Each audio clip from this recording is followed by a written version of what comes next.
Passport bros. You know, white men have been being passport bros for years. I mean, it's not unusual. It's just when the black men started leaving and being passport bros that, oh man, I don't know. What is it about that? Black guys, let me know what's up with that.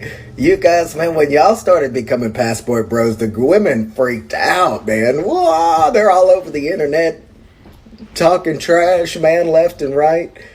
I don't know what it is. But I'll say this, in Thailand now, the black guys are the rock stars now. When they walk down the street, man, they just flock on them. Hey, the white guys used to be the rock stars, but they're not anymore. They're the black guys are. And Shalom. All praises, glory, and honor unto Yahweh, Ba'ashem, Yahweh Shai, Ba'ashem, Kakodash. Double honors to the apostles and elders of Great Millstone that rule well through the scriptures. Peace to the 144,000 and the rest of the hopeful elect. The title of this lesson will be called The Lord Always Saves the Best for Last, right? Because like the so-called white dude said, you know, they've been doing it for years. See, and what's happening is in the process of the Lord bringing this kingdom down, he's bringing back value, okay, to the so-called black man. All right. And ultimately, lastly, he going to bring that value is going to be given to the men of the Lord, because their value right now in the sight of the Lord. But then it's going to be manifested into the rest of the world. So just some quick examples about how the Lord, he saves the best for last, right? Well, Israel, the Israelites, right? We was the last nation to be set up. Okay. The apostles doctrine and that truth, that was like the last doctrine, truth to be set up. This truth that we in. All these other ideas and notions existed before, or they might have fizzled out and came back, you know, remixed. And now the ultimate, right?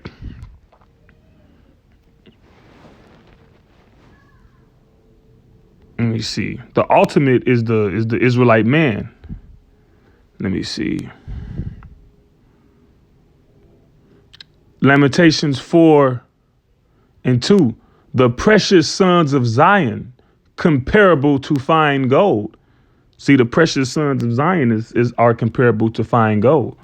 But in this kingdom, all right, under this rulership through slavery and through the media, how we're portrayed, you know, how we're influenced, it says what? How are they esteemed as earthen pitchers, the work of the hands of the potter? See, we fell from that. See, when we was ruling during the dark ages, when we had our own kingdom established, the so-called black man was the pinnacle. We was the envy. We was envied. All right. Just like Adam was envied by the serpent in the garden. All right. Adam was upright. Adam was perfect. Adam lacked nothing. All right. And when the so-called black man, when we was, you know, throughout the Israelite man, I'll say, throughout various time periods, you know, like I said, during the Middle Ages when we was ruling, when we took over Rome and ruled the Holy Roman Empire. Hell, the kingdom set up on the West Africa, the kingdom set up over here, the indigenous native people over here in the Americas, because they don't let you know.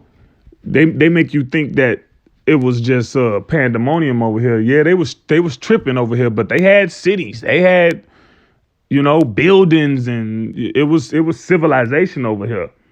You know, the Israelite man is the apex of Yahweh Ba'ashem Yahweh Shai's creation. All right. So we you know, we comparable to fine golds under the right conditions when we serving our power. And now we coming back to that. But it's a process. All right. It's a process.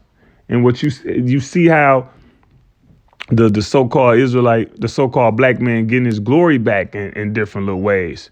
You know, our women probably gonna be the last to see it, but these other nations women see it, and Esau has took it notice. You know, you go out, you see Israelite men with more and more and more various different types of women. That's just an example. That's just an example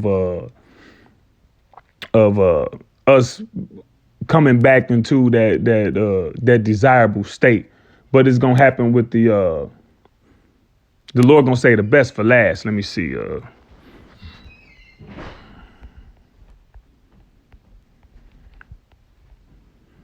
This is Isaiah 13 and 12. It says, I'm gonna start at 11. It says, and I will punish the world for their evil and the wicked for their iniquity. And I will cause the arrogancy of the proud to cease and will lay low the haughtiness of the terrible. So when the Lord started allowing these famines and these plagues to really devastate people, see, everything that happens, you know, it's kind of like an isolated incident to most Americans. You know, they got the idea like, that's over there. It ain't affecting me. It ain't my problem. But when it become everybody's problem, the situations of the world, especially that famine. All right. When it becomes everybody's problem, then people ain't gonna know which people gonna be without hope. They ain't gonna know what to do. It says in that time, it says, I will make a man more precious than fine gold. See, a man is gonna be worth more than fine gold. All right. And you see that when you watch these shows like The Walking Dead and The Colony and various little shows of that nature. Art imitates life. That is a soon reality that's going to be coming to America. That is a soon reality. And you see that men of means, men of knowledge kind of fare a little better. All right, this dude had little training in this field. This dude got that field, you know, so that helps him a little. But the ultimate help is Yahweh Ba'Shem Yahushai. The scripture says, I look to the hills from whence cometh my help. All of my help come from the Lord. All of my help come from the Lord. Isaiah. All right. Isaiah mean help. All right. So the Lord said, I will make a man more precious than fine gold, even a man than the golden wedge of Ophir. You're going to be like the hopeful elect, going to be like the book of Eli. You see, when you saw the book of Eli and that woman was cleaving to him. Why? Because she saw that the terrorists, didn't faze him and didn't affect him the way that they affected everybody else. Let me see.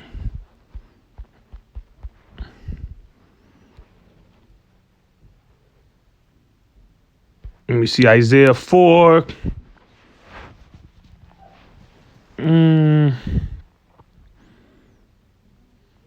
I can read this. It said, Isaiah 4:1, and in that day 7 women shall take hold of one man, saying, we will eat our own bread and wear our own apparel. Only let us be called by thy name to take away our reproach. Right. So in that day, what day is that? The day of the Lord. The day of the Lord is a day of darkness and not light. All right. So when the evil times come, women ain't going to be arguing and bickering over the things that they argue and bicker over now. All right. About about sharing a man being the issue, about a man paying for they food, they hair, they nails, they shoes. The scripture said she gonna worry about all that. She say, look, we'll provide our own bread, our own clothes. Just deal with me. Because it's hard. I need protection.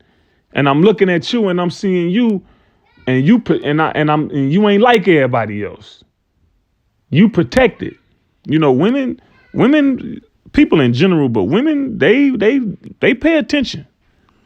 They look at dudes and they pay attention. Like, wait a minute, wait, he ain't like, he don't seem like he troubled. He looked like he something different about him, and it's gonna show. It's gonna show in the last. But that was just, I saw that clip real quick, and that's just an example of what's coming. The man of the Lord is gonna be regarded in the highest esteem real soon. So let me grab. I'll end it on this scripture. It's in Isaiah, I think. Yeah, Isaiah 32:2. It says, "And a man shall be as an hiding place from the wind." All right, because the wind and the storms represents bad times. It says, "And a covert from the tempest." A tempest is a storm. So what's covert? A covert is shelter. So being under the umbrella of a man, not being single, and independent and disorderly, being under the authority of a man is going to be protection from the evil times that's coming. And they're not far off. It ain't like people really, a lot of you people really believe that this stuff is far off.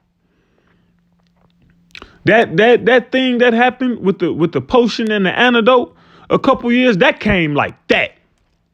What was that? December 19th, 2019? And then come on now.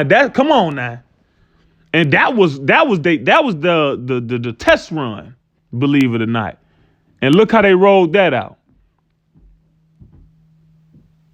Hey, the Lord said in Ezekiel, hey, look, let me grab that.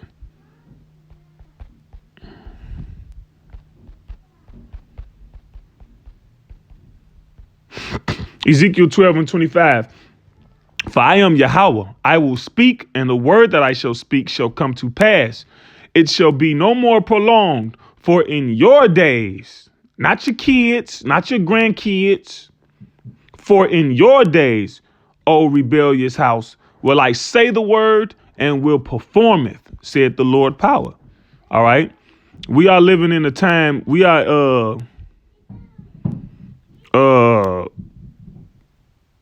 verse 23, I'm going to jump up. It says, "Tell them therefore, thus saith the Lord power, I will make this proverb to cease, and they shall no more use it as a proverb in Israel. But say unto them, the days are at hand, and the effect of every vision." So we living in a time where these visions coming to pass. All right. In this time now, it ain't gonna happen when your kids graduate from college and when you see your it ain't gonna be 10 years when you could get all the shit you want in place and you could have your perfect little plot of land and the things you think you gonna do to combat Esau system. The Lord said in Revelation, "The hour of temptation which shall try the world." You're not gonna be. The only thing that's going to shield anybody from what's coming is the Most High, Yahweh Ba'ashem Yahushua, in the name of his son. And his son deals with order. All right. That's why it speaks about a man this, a man that. "I will make a man more precious than fire and gold. A man shall be a covert from the tempest." First of all, you got to realize and understand that a storm is coming. A lot of people, if you ever been in a tornado, you get the warning, right? It don't come yet, but what you do in that time, you preparing. You cut off all the electricity. You go to a storm cellar if you got one, or you go to the basement and you wait it out. You don't be partying. You don't be playing the game. You make preparation to brace for it.